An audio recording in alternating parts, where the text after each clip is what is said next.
What's up, everybody? Welcome into another edition of Crush City Territory. I'm Chandler Rome along with Tyler Stafford. Happy 4th of July to everyone that's listening. I hope you're outside popping fireworks with your children, hanging by the pool, doing something fun. Tyler and I are going to sit here and talk about the Colorado Rockies. Great 4th of July entertainment. Tyler, how did you enjoy watching the Rockies for 3 games against the Astros? Oh, I enjoyed it.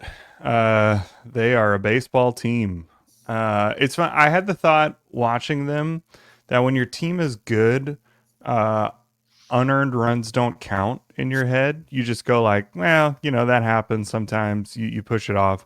And when your team is bad, all you can think about are unearned runs and how you're just giving games away.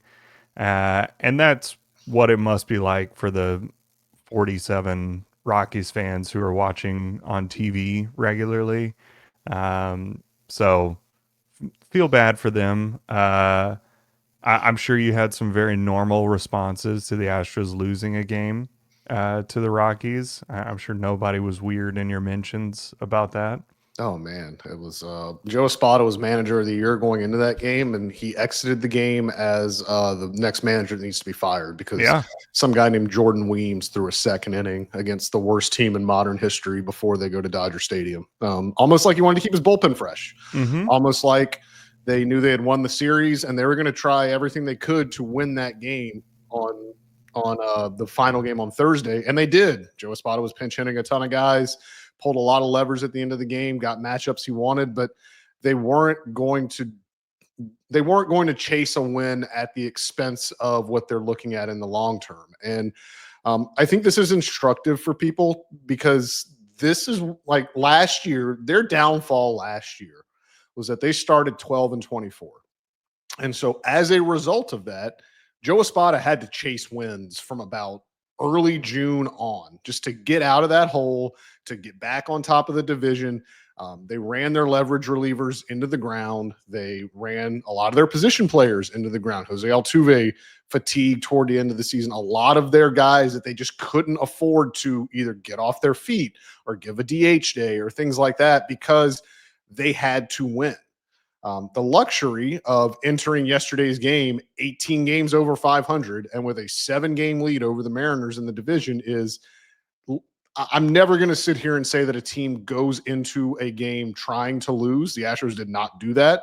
They try to win every game they put out there, but they are not going to do it if it's going to jeopardize something, maybe for the next 3 or 4 days. Joe Espada knew he's going into Dodger Stadium with they did not have an off day. They're playing 6 games in a row.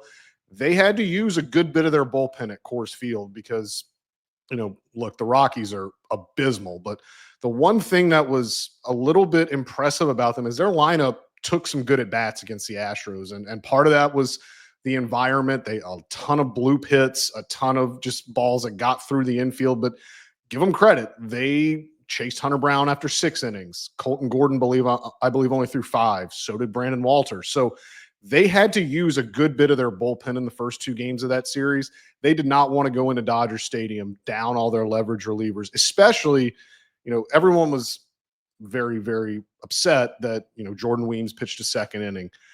If the Astros had the lead, I think Joe Espada would have gone to his leverage guys, would have gone to some bigger names to try to close that game out, try to get the win. But a tie game or a game they're losing, he's not going to risk going to Hader, Abreu, King, anybody back there to try to get that win, just because he knows what's coming ahead. It is the blessing that the Astros have of being 18 or now 17 games over 500, but it's also the curse of when you play for the Astros and when you've done what they've done for the past 9 years, you have these ravenous expectations that you win every game, and that just doesn't happen. I'll be honest. I was listening on the radio, and it took me, I think, into his 2nd inning to recognize that Jordan Weems was an Astros pitcher. I was just kind of paying attention in the background, and I kept hearing that name, and I was like, well, I don't know that name, so he must be on the Rockies. So congrats to Astros legend Jordan Weems, who I now know plays for the Astros. So good for him. You get a series win, you get out of there. Um, I had the thought this morning too. It's July 4th. Do you have any memorable Star Spangled Banner renditions from your time of covering sports for as long as you have? Do any of them stick out? Not particularly. The Mm, president attended. I covered Alabama and Georgia when they played in the national championship at Mercedes-Benz Stadium, the one that Tua Tagovailoa hit Devontae Smith on the walk-off touchdown. The president attended that game and walked okay. out during the national anthem. That was, I guess, regardless of your political affiliation, it's pretty cool when the president just shows up. That was interesting. Uh, I love "O Canada." "O Canada" is a Hmm. banger of an anthem, and it's 10 times better than the Star Spangled Banner, just in song quality. And I'm sure you can add some stuff here as a musician. But we were in Canada last year we were in Toronto for Canada Day last year, which is on July 1st. And listening to "O Canada" on Canada Day slapped. That was awesome. My knowledge of O Canada comes from, this probably is not a shock to you, but I have a lot of parody songs that I sing Uh-huh. to my children.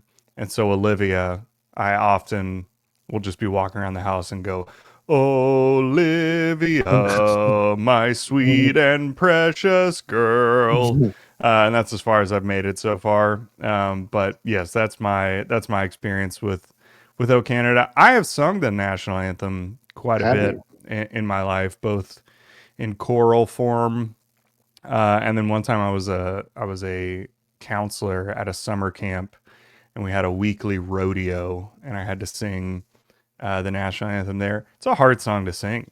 Yeah, everyone Uh, always everyone always says that. And explain to me why. Explain to me why it's it's a hard song to sing. it's the range of it. So the like lowest and highest note that you sing is really far apart. So you really have to nail where you start with it. Because you can really quickly like get out of your depth. Mhm. But it just like moves around a lot. Um, and it's just a hard song to like stay on key the whole time without, other music in the background with you. And also often you're singing it in a giant stadium somewhere with like a lot of reverb and echoes bouncing off everywhere. It's just a hard song to sing. But one time I sang the national anthem at the Astros game with my choir in Mm. high school.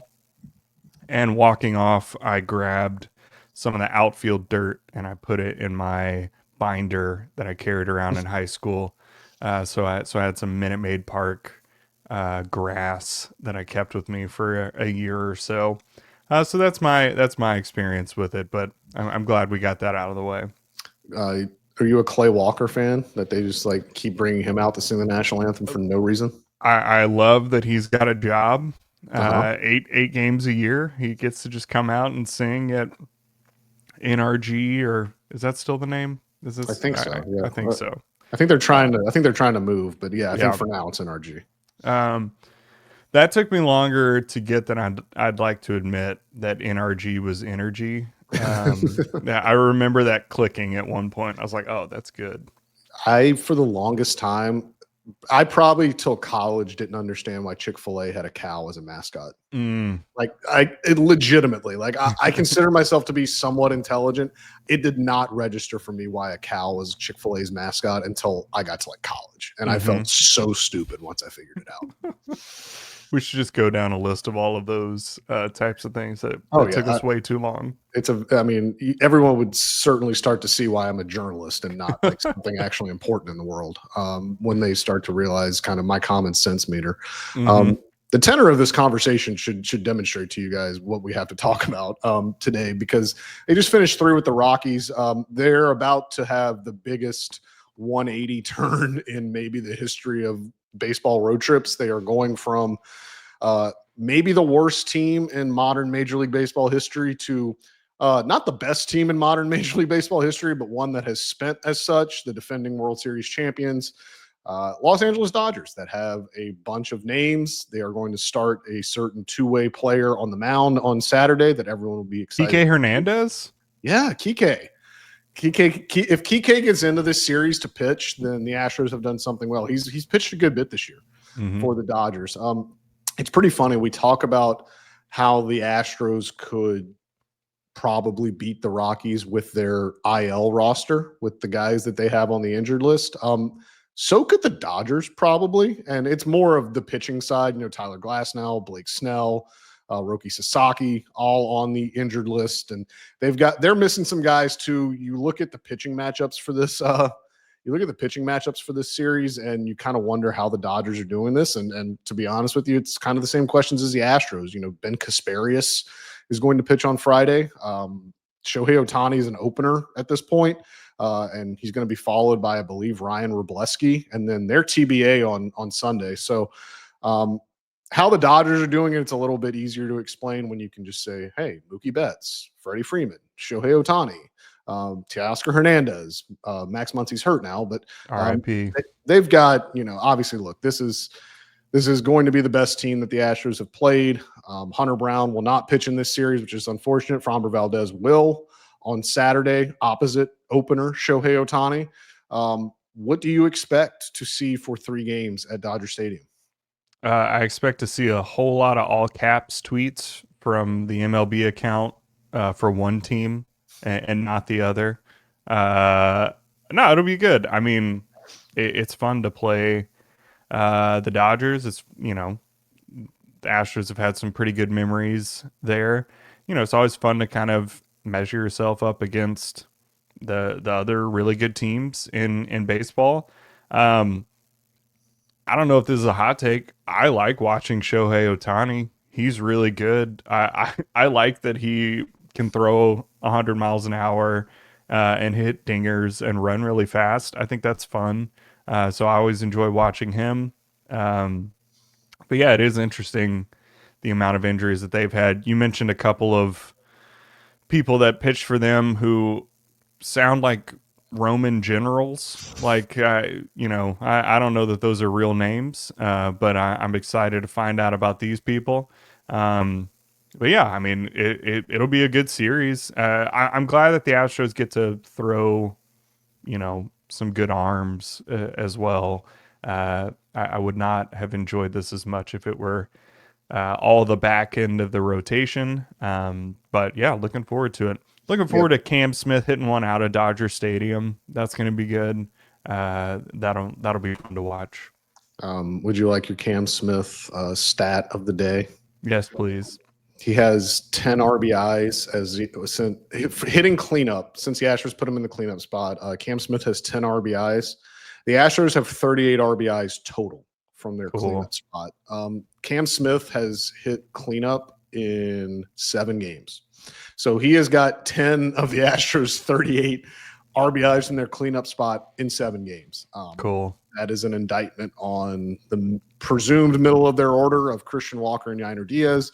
That is also a testament to Cam Smith, who continues to exceed any expectations that maybe everyone but you had for him, because we know what your expectations were for him. But to be hitting cleanup for a team that is 17 games over 500, to be doing it the way he's doing it too, because we talked about it on the last pod, it does seem like he's getting behind a lot in counts. He's having to battle with 2 strikes. He's having to foul pitches off. He's seeing a ton of put away stuff. And again, he's just taking great at bats. You saw him, he went the other way a ton in Colorado. That's kind of what he likes to do. And just, again, it seems like nothing really phases him. It just seems like he's been doing this for 5 years instead of 5 minutes. And it's been really something to watch him blossom.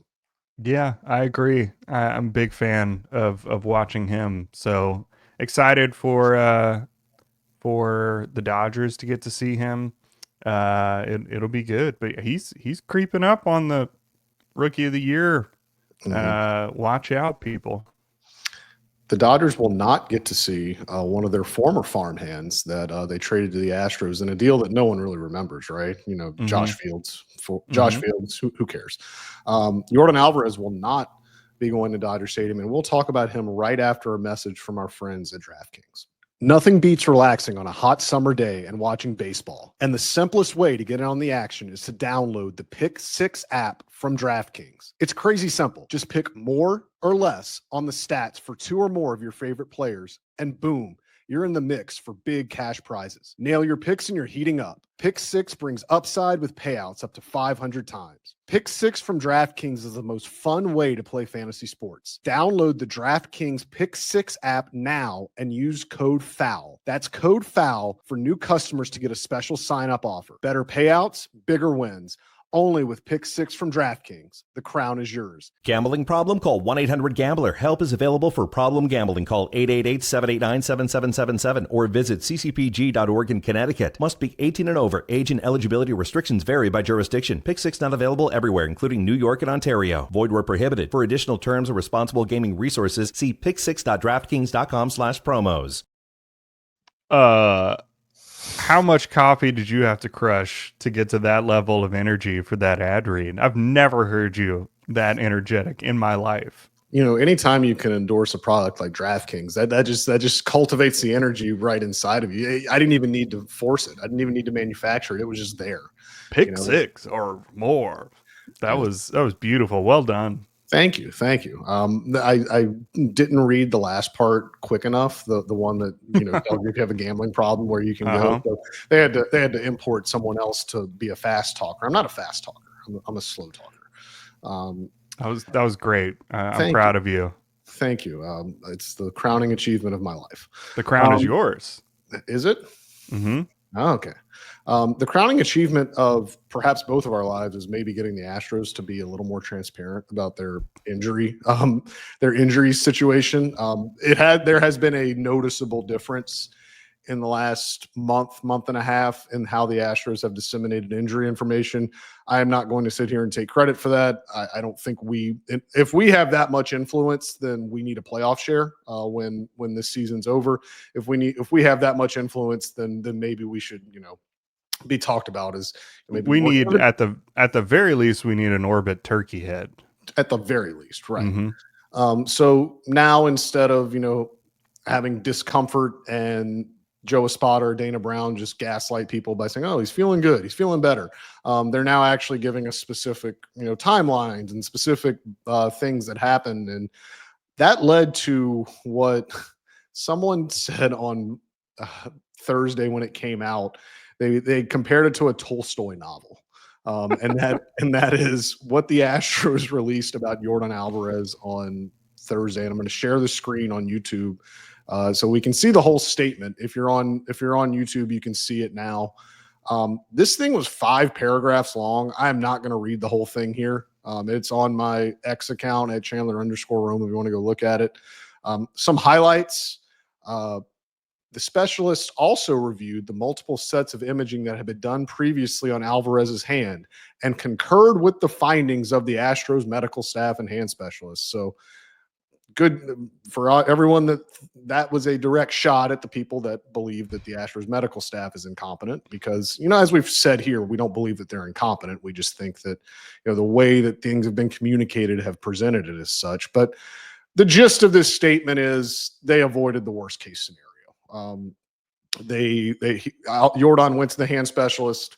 They got 2 injections in his hand. There is no timeline for him to return to swinging, but everyone, the statement, Dana Brown, Joe Espada, they all called it encouraging news. Tyler, I'm at the point where this whole saga, I don't know, I'm fatigued with it. I imagine fans are. I know that the Astros officials are, and it's not Yordan's fault. It's just one of these, it's just one of these things that's dragged on and on and on. At this point, I'll let you know when he's back on the field swinging. I'll let you know when they are going to maybe send him out on a rehab assignment. But it's a better situation than maybe we thought the last time we talked. But still, with no timeline to return, with no thought of when he's going to pick up a bat again. It's still very murky out there, but at least they have not ruled him out for the rest of the season, and they believe he can come back at some point. I'll take inflammation. That seems like a much easier thing to fix than broken something in there. So yeah, I mean, it's encouraging that it doesn't look like there's any further structural damage. It's just, his hand is inflamed. That caused the soreness. So we'll see. I agree. I mean, at this point, it's just let me know when he's, activated. That's about when I'll start caring again. but could have been a lot worse. So I'm happy to see that. I was just imagining the whole time. Have you seen Catch Me If You Can? I mean, I know what it is, but I have not seen it. No. Oh, it's a great movie. Mm-hmm. But there's a scene where Leonardo DiCaprio is faking being a doctor. And he doesn't know how to be a doctor, but he just asks the other, like, doctors in training their opinions. And then he just says, I concur. And then he goes, do you concur? I concur. Okay, I concur as well. You can go on with your procedure. And that's what I was thinking the whole time reading this. We concur with the previous imaging. So let's move on. There were other injuries that happened this week. Luis Guillorme strained his hamstring taking ground balls before one of the games in Colorado. He's on the injured list. Zach Short's on the team now. Jeremy Pena remains sidelined. He did not do any baseball activities in Colorado. Dana Brown seemed to indicate that he could maybe start to do them in Los Angeles. But the longer he goes without doing baseball activities, obviously the longer this is going to be. And we've talked about this. Like, they have 9 games until the All-Star break, 9 games in 10 days until the All-Star break.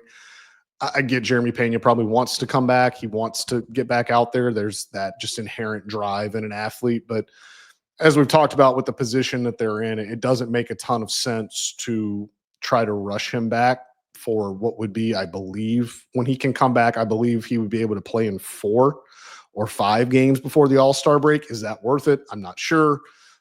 If the Astros were, 4 games over 500 and not 17 games over 500, I probably would have a different outlook. But it would seem to be the most prudent thing right now to rest him and let Mauricio Dubon kind of step into that role at shortstop and just kind of take it from there. We talked about this a little bit with Josh last time out, but to watch it unfold the last couple of days at Coors Field, with both Alvarez and Pena out, it does open the door for Altuve to DH a little bit more. And Joe Espada didn't say that was going to happen, but said it's something he's really going to consider as long as both of them are out. Now, when Pena comes back, it becomes a little even easier for the Astros to DH Altuve, because Pena can play short. You have Dubon open to play second. You can, they really like what Cooper Hummel's done. The at-bat quality has been great from him in left field. He's also a switch hitter, can bring some balance. And that if Cooper Hummel can become a more regular guy or someone that they can trust, that eliminates the burning desire to use Victor Caratini in the DH spot just to have balance in your lineup. So would allow Joe Espada to maybe play Altuve there. Altuve, we talked about it. His OPS when he's DHing is in the 800s, and it's, below 730 at second base and left field. So he's obviously enjoying DHing. So I wonder if they look to do that a little bit more, especially with how long they think Jordan is going to be out now with this latest setback. Yeah. I mean, you're right. There's not a whole lot of flexibility right now with everyone being injured, and I'm sure as soon as we finish today, you're going to tweet out some other injury that we didn't know of. That seems to be your standard operating procedure here is we finish a podcast and then you get all your news, which is very rude of you to not do it while we're recording. But yeah, we'll see. I mean, just get his bat in the lineup some way. I feel like the past few times Altuve has played second, there's been at least one play every game where I'm assuming you're biting your tongue and not saying, "See, I told you this is why he's not playing second base every day." But find a way to get him in the lineup, and you go from there. The sample sizes are still so small that I'm not sure that it really makes that much of a difference for his hitting where he's playing. Like I don't think he's like a true talent, 100 OPS points higher as a DH than playing in the field. But you want to get him out there however you can. So even if that means doing what you did yesterday and starting of a DH and then having to figure out how to get through the rest of the game and having him play second for an inning or two. You just figure out ways to get your best guys in the lineup every day. Yeah, that was fun. The end of the game yesterday was fun, trying to follow along with the moves. The pitcher spot was in the hole. Like Zach Short was on deck when the game ended, and then in the hole was the pitcher spot. And Cesar Salazar would have hit, and that because he was the only position player Joe had left. Would he have? Would Joe have let him hit even if he was the only option? Yes. I mean, Caleb Ort was not going to hit. Caleb Ort was the pitcher that was in. He looks like he can swing. He's a large man. I'd be a little petrified if he stepped in the box. That if I just like hung a breaking ball or something, he could probably get a hold of it. I mean, he's a big, strong man. But Cesar Salazar would have hit in that situation, and then Joe would have been out of bench players. And in Coors Field, who the hell knows? Like that game could have gone 12, 13 innings, and we could have seen a position player or a pitcher hit. That would have been fun. Like I would have which pitcher on this team would you like to see hit? I like Lance. We've seen Lance hit. Lance is out of it. Which other pitcher on this team would you like to see taking it back? I bet Hunter Brown can hack it. He did catch and he caught in high school. It was his only offers. One of his only D1 offers out of high school was to be a bullpen catcher at a D1 school. So he would have, had to give offers for bullpen catchers. It was one of those we'll promise you a spot on the team, like maybe after your freshman year, but like if you come and are a bullpen catcher and around the team and help us out, we can get you on. And then I think it was kind of a handshake agreement that if you come, you're maybe not ready right now, but we catch a little bit and then we'll see where we go from there. Is that what Bracamani is doing too? Are they dangling that carrot in front of him for the last 20 years? Like, hey, you never know. We might have you play. I mean, with the amount of injuries they have, yes, probably. Bracamani, remember in 2020 in summer camp when they were building up before the 60-game season, Bracamani was playing the outfield in some of these inter squad games because they had players that would test positive and couldn't show up. So they didn't have enough guys at Minute Maid to do a 9-on-9, have a full lineup. So there were coaches playing the outfield, there were coaches hitting. Bracamani was playing the outfield sometimes. That was a 2020. What a time, man! They should let the managers hit. They're already in uniform. Just let Espada get out there and swing if he needs to. That should count. Would that inspire teams though to hire They all already hire backup catchers anyway. That's every manager. Field, Craig Counsell Craig Counsell's probably the best hitting manager out there. You think he would still do his batting stance? I hope. I mean, that's why would you not? That's the only reason for him to hit. That's the only reason I want to see him hit is to keep doing his batting stance. Yeah. You should be able to pick one coach on staff to hit. If the game goes, that should be the next rule change. If the game after the 12th inning, someone on the coaching staff has to take an at bat, to get us out of here. Agreed. Astros. If you're going to put them in uniform, they should be allowed to play. The Astros would pick Alex Centrone, probably the best player that they have on their coaching staff. The hitting coach, who surprisingly, Tyler, it's surprising that the hitting coaches are good at their jobs now. Well, they started trying a month ago, good because we yelled at them enough. Yeah. So just like we fix the medical stuff, we also fix the hitting coaches. It's all us. The hitting coaches told Cam Smith to drive in runs from the cleanup spot. They had not done that for 3 months, and now Cam Smith gets to the cleanup spot. Here's from the hitting coaches, hey, go drive in that run, and he's doing it. Great job all around to everyone. There was he's good. Who? Cam Smith? I'm aware. I don't know if you've been watching him. Me. I'm aware. I know it was a bit, but he's really good. Did you see? So I'm not bringing it up to. I'm bringing it up to so we can look at what he did after, because again, you're judging Cam Smith by how he responds to failure. That's kind of priority number one. I'll let you know when he fails. Let me know. So yesterday, the Mickey Moniak triple. That ball was 112 off the bat. It's really hard to read balls in the outfield at Coors Field no matter what, especially when the sun's out. A bad read by Cam Smith. That ball gets past him. But to watch him recover, to watch him throw accurately to the cutoff man, Mauricio Dubon, low too, because that's one thing they've been working with Cam Smith on. He's got a huge throwing arm and he knows it, but he's got to hit the cutoff man. And when he hits the cutoff man, the throw has to be low. because he has a tendency to sail his throws. His throws can get high. That, makes extra movement for the cutoff man who can't just go right into a relay. Hit Dubon with a beautiful relay throw right in his chest. Dubon turn around. They do a beautiful relay, execute it, throw out the runner at home. I get 2 runs scored after that, but that was good to see. A kid that, again, is playing a position that he only started playing in spring training, hasn't been out there much, in a really tough outfield in a close game, was able to put that aside, was able to put aside, not reading that ball well, did something that they've been working with him on, keeping his throws low, and they got a runner out at home plate. That was the most impressive thing maybe I saw not hitting from Cam Smith this weekend. Well, then he got his own fake triple, so it evened out, Oh my God. So it all worked out. 97% catch probability on that.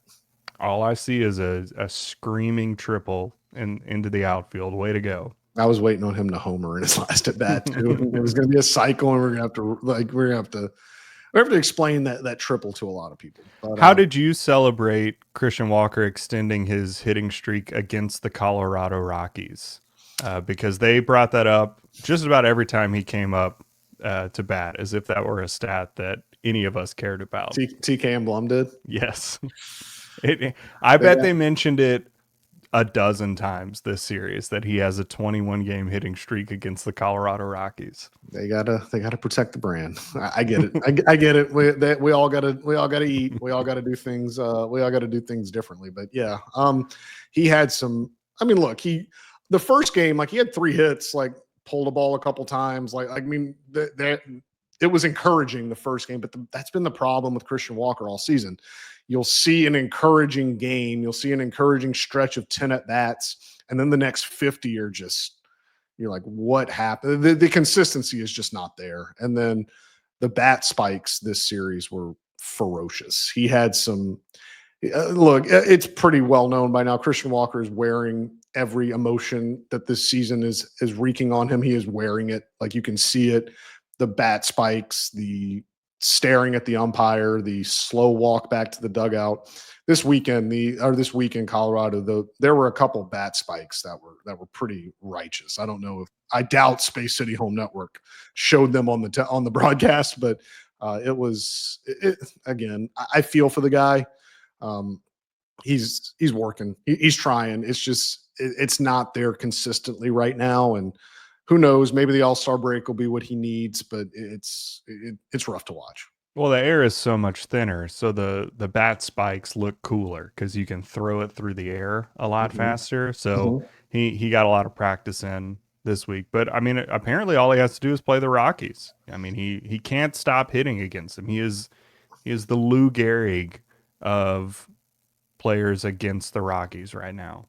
That bodes well for the Astros World Series hopes because Astros Rockies World Series is going to feed families. And I don't think they're mathematically eliminated. If they pull off 60 or 70 wins in a row, they could be there. I have faith. They have a nice little bullpen. They have a lineup that exceeded my expectations, but granted, my expectations were in the They're cellar. only 35 and a half back on July 4th. They've got time to make it up. You can inspire. Warren Schaefer's their interim manager. I don't know if you'd ever heard his name before. No. Just 5 seconds ago. Young guy, full of energy, full of life. Maybe he can rile the boys up on the 4th of July.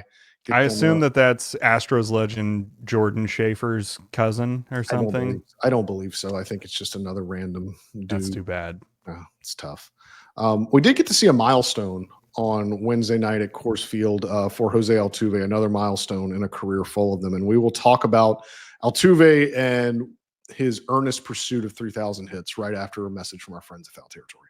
We're going to take you through the latest card that I pulled in my Arena Club slab pack, AJ. And here it is. I pulled a Jared Jones card. So Jared Jones is going to be out for a minute, but I'm going to hold on to this one for the long term. He was nasty in his rookie season.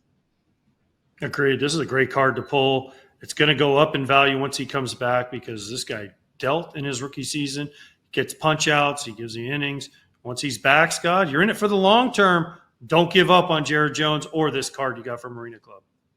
Yep, there it is. That's how you pull a slab pack card. It's very cool. It's all fancy and digital. You can get it sent to you physically. And if you want to sell it right back to Arena Club, you can do that with their buyback option right away, or you can hold it right now. You can get 20% off your first slab pack or card purchase. Just go to arenaclub.com/FOUL. Use code FOUL. We've been talking about Arena Club all season long because they dominate the hobby. If you buy, sell, trade, collect, go for it.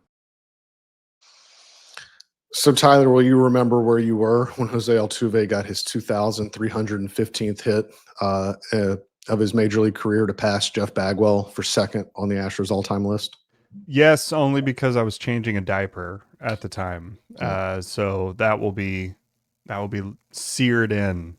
So I'll remember that very clearly. But look, good for him, man. It's also crazy that he has 2,000 or 315 hits in an Astros uniform, and that just now put him into second in an Astros uniform. I mean, the Astros have had a couple of legends play their entire careers for the Astros. So pretty crazy to still be that far behind the team lead in hits. But look, he's chugging away. He's getting there. But yeah, great for Altuve. That was fun to watch. Of course, it was a first pitch hit that got him to pass Jeff Bagwell. He has 562 first pitch hits in his career, which is the most of any active player by about 100. Of course, it had to be that way. He got 2 more hits on Thursday, which means he is at 2,317 hits. He is in sole possession of second place on the Astros all-time hit list. There's only one guy ahead of him, and there's only one number for him left to really reach. And the way I viewed it, Tyler, and kind of the way I wrote it this week is this now begins the 3,000 chase in earnest. Like, I don't think they're going to have signs in the ballpark counting it down yet. I don't think that's coming for another couple years, but he has to get to at least 2,500 maybe before that. But at this point, like there is nothing left for him. There's nothing left for Altuve to be like, oh, I still have to get to this guy. I have to get like Biggio, and 3,000 is it. And it'll be really fascinating to see how this plays out. If you're into the on pace game, Altuve is on pace this season for 156 hits. Now, he had 185 hits last year. Doing on pace anything with Altuve is foolish because he's just a unicorn that exceeds any expectations, that defies any logic or convention. He makes a living out of, defying expectations. So, but let's play the game. He's on pace for 156 hits. He's got 4 more years on his contract after this one. If all he does is match that on pace, if he goes 156 hits the next 4 years after this one and finishes this year with 156 hits, he would have 3,000 hits. He would be right at, I believe, 3,094, maybe 3,100. My math's not great, but it's there. It's there for him. All it is now is staying healthy. We have seen the aging process maybe start to take its toll on Altuve this season. And I don't think it's been drastic. I don't think it's been something that we have watched and we're like, wow, we're watching a player in decline. He is certainly not what he was 2017, 2018, 2019, but he is not by any means like they're running him out there for it's not terrible. But he certainly is starting to show some signs that age is coming. Age is always going to come for everybody. But he's on pace to do this. And if he can do it before the end of this contract, which I think that was everyone's intention. Scott Boras said it when they negotiated this contract, that they negotiated it with 3,000 hits in mind. And now the numbers are that you can start doing the math. You can start kind of charting it out, what he needs to do to get to 3,000 hits. Look, Dodger Stadium just celebrated 3,000. So he could get really hot this weekend and maybe knock out 600-700 hits and get there this weekend. They've already got all the 3,000 merch ready to go for Kershaw. So just switch it on over for Altuve. But yeah, I mean, Altuve is one of those guys that even with aging, he's going to get hits. Yeah. Like that's just what he does. His bat to ball skills are unprecedented. it does just seem like a volume issue of how many games is he going to play? Because he's going to get hits. He just is. There seems to be a floor for Altuve of, the number of hits he's going to have in a season, partly because he doesn't walk a ton, although he's walking more this year than normal. But it's hard not to just kind of start the countdown in your head of, all right, he's on track. He's going to get there at some point. You take that with a huge grain of salt. You could certainly get injured and miss a year, and that could really set you back. But provided that he is healthy, I don't see any reason that he doesn't get there at some point.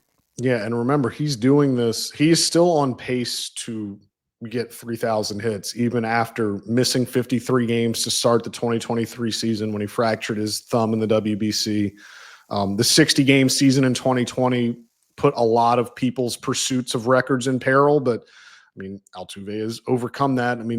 He's going to need some kind of outlier season, I think, because is he going to get 156 hits identically for the next 4 years? I'm not sure. He's probably going to have to exceed that number in a couple of seasons. But, this is a guy last year, like we just talked about it, last season, he finished with 185 hits. In 2021, he finished with 167. He has not finished with fewer than 156 hits in a healthy 162-game season since 2019. So it's there. Like every part of his track record, every part of the precedent he has set says that he should get to 3,000 hits, not easily, because it's never easy to do this, but it is well within his reach. Again, provided health and provided that the owners don't lock out the players again in 2 years and we miss games as part of a labor dispute. And look, if you need some sort of encouragement for late 30s Astros legend putting up an outlier season, look no further than Toronto, where George Springer has a 145 OPS plus this year as a 35-year-old. So these guys have it in them. There's nothing to say that Altuve doesn't just have a 4-month hot streak in a season and has a season where he hits 315 again and puts up a ton more hits. So it's certainly possible. It's in there. I'm curious because I wasn't around for this, and it's probably the only parallel we have to the situation that's going on. What was Biggio's pursuit like toward the end? And because obviously, like by the end, Craig was.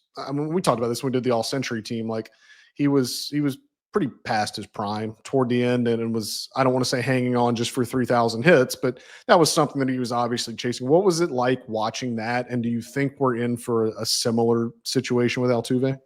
So I was too young to know that Craig Biggio was bad at the end. I was like 12 when he got his 3,000th hit.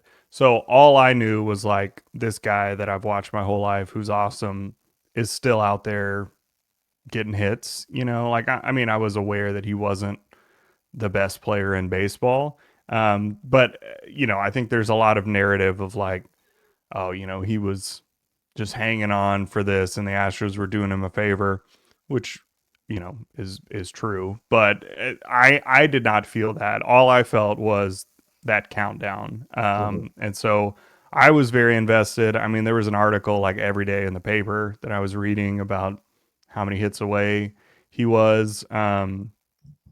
We actually were at the cabin in Colorado. So I remember watching that game in Colorado when he got his 3,000th hit.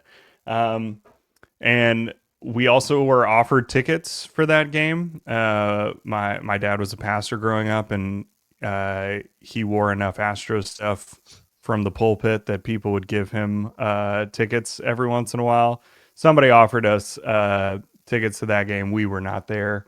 We were in Colorado, but could have been there. That would have been cool. He did it against the Rockies too, didn't he? Yeah, so we were watching, and that's the only way we were able to watch it too, because this was pre-internet streaming. Yeah. So we were able to just watch it on the cable that was in. So we were watching it on the Rockies broadcast, weirdly enough. But I was very excited watching, and I will be for Altuve as well as he gets closer and closer. That'll be something that I am tracking. I'm pretty sure I have an Altuve hit tracker. Maybe not a hit. I know I have a Verlander hit tracker bobblehead or strikeout tracker bobblehead somewhere. I'm sure that there will be an Altuve one at some point here that I can add to the collection. But yeah, I mean, look, that doesn't happen often. Whether you're an Astros fan or not, like somebody getting to a milestone of that level. Same thing with Kershaw, man. I was tuned in. I was watching that. It's crazy to see somebody put up that sort of career milestone to show that they've been that good for so long. That just doesn't happen often. You know, you see players come up and they can have really great starts to their career, or they can have like crazy years, but to do it that consistently for that long it's incredible. And so I will absolutely be tracking that and watching and excited if and when Altuve gets there. One thing about the Kershaw 3,000 strikeouts that was cool. It happened like about 20 minutes after the Astros game ended in Colorado, and so we were in the clubhouse like doing post-game interviews and everything. And the one thing that I wish the general public could do is to watch other major league games with big league players, because hearing their commentary and just hearing how they view the game, it's fascinating to me. But I digress. Kershaw he struck out, I think it was Vinny Capra to get his 3,000th, and the entire clubhouse was enthralled by it. They were all watching it. I mean, like, again, like we can all do this crap about, oh, like Astros Dodgers, big rivalry, like everyone like, no, like these guys really are like professionals, and like they enjoy watching like their comrades succeed. And I mean, this is not a once in a lifetime thing, but it's certainly something that doesn't happen often. Like a 3,000 strikeout, and the entire clubhouse was, I mean, everyone was tuned into that game. Now, on one TV, they did have Honduras and Mexico in the Gold Cup finals, and Isaac Paredes and Mauricio Dubon were very in tune to that. But everyone else wanted to watch Clayton Kershaw get his 3,000 strikeout, and it was cool to watch. So just like if Jose Altuve gets 3,000 hits, there's only 33 people that have ever gotten 3,000 hits. It would be, I mean, it goes without saying, it would be pretty incredible. So just to give you a little bit maybe of another on pace thing, if you want, we'll tie it back to Craig Biggio. Jose Altuve is currently playing his age 35 season. Craig Biggio finished his age 35 season at 2,149 hits. Jose Altuve has already exceeded that. He is in the middle of his age 35 season and is at 2,317 hits. So again, if you're playing the on-pace game, he is well past Craig Biggio's established track. But again, so much can happen in the next 4 years. You hope, just as a baseball purist and as a fan, that he stays healthy, that he's able to play the commensurate number of games needed, and then who knows? Let the baseball gods do what they do with Jose Altuve. Tyler, Dodgers series. What are you looking to see aside from hoping that there's no physical altercations between the fans and the players? What are you hoping to see in these 3 games at Chavez Ravine? Some good pitching. I'm excited to watch some good pitching. I'm excited to watch Shohei. You know, you want them to win the series. I think even taking one, just not getting swept, would be nice.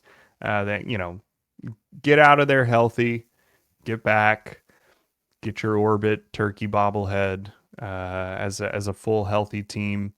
I don't know. Maybe we'll have another diatribe update about Jordan where they found something magic in his hand. So, you know, that's what I'm really looking forward to.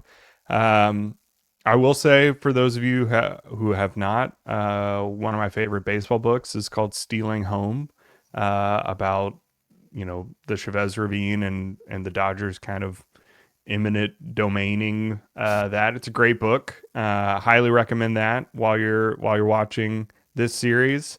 But yeah, I mean, I'm excited. We'll see some fireworks on and off the field. Am I right? I don't want this to come off as like serious. This is very tongue in cheek, but if Jose Altuve plays left field at Dodger Stadium, like that could get dicey. Yeah. But he's used to it though. Like he'll handle it in stride. He'll bite his nails and just kind of stand out there. And I think that playing left field would make him more likable. I feel like the closer proximity you get to Jose Altuve, the more you realize you cannot actually hate that man. Like, I think on the internet, it's easy to be mad at some guy that plays for another team that you think is a cheater, and it's easy to yell at him. If he's standing 30 feet away from you and he's like smiling at you while you're yelling at him, I feel like that changes some hearts in some Dodgers fans. Which, all that to say, hating other teams is good. That's part of sports. Yeah. It is perfectly reasonable for fans of other teams to not like the Astros for the perceived notions that they have of them. It makes sense that they look at Jose Altuve, the best player of the team that they think, cheated them out of some. I get it. I'm not upset with other players for that, in the same way that I don't agree with people that just don't like Clayton Kershaw. I get it though. He's a great player from a team that you don't like. I understand not liking him. But yeah, if you're gonna be that close to Altuve, I think you leave the ballpark going like, oh, I don't know. I kind of like that little guy out there running around, getting a bunch of hits. So we'll see. From your lips to the Dodgers fans' ears, maybe it'll happen. Who knows? We'll see if it happens, and we will recap it on Sunday here on Crush City Territory. You can, as always, follow me on X at Chandler_Rome. You can follow Tyler at Tyler C. Stafford. Please rate and review us on Apple. Please rate and review us on Spotify. Leave a comment on a podcast episode if you like it. You can always subscribe on YouTube so you can get notified every time we post a new pod. We will be back Sunday to discuss the Astros and the Dodgers and preview the final homestand before the All-Star break. And on Sunday, we should know which Astros are going to the All-Star game. None of them will start, but they should have, or who knows, maybe Hunter Brown starts or Framber Valdez. That could happen, but no position players will start, but they should have ample representation in Atlanta, and we will talk about that when we come back on Sunday. Thanks as always for listening, guys, and we'll talk to you soon. Bye.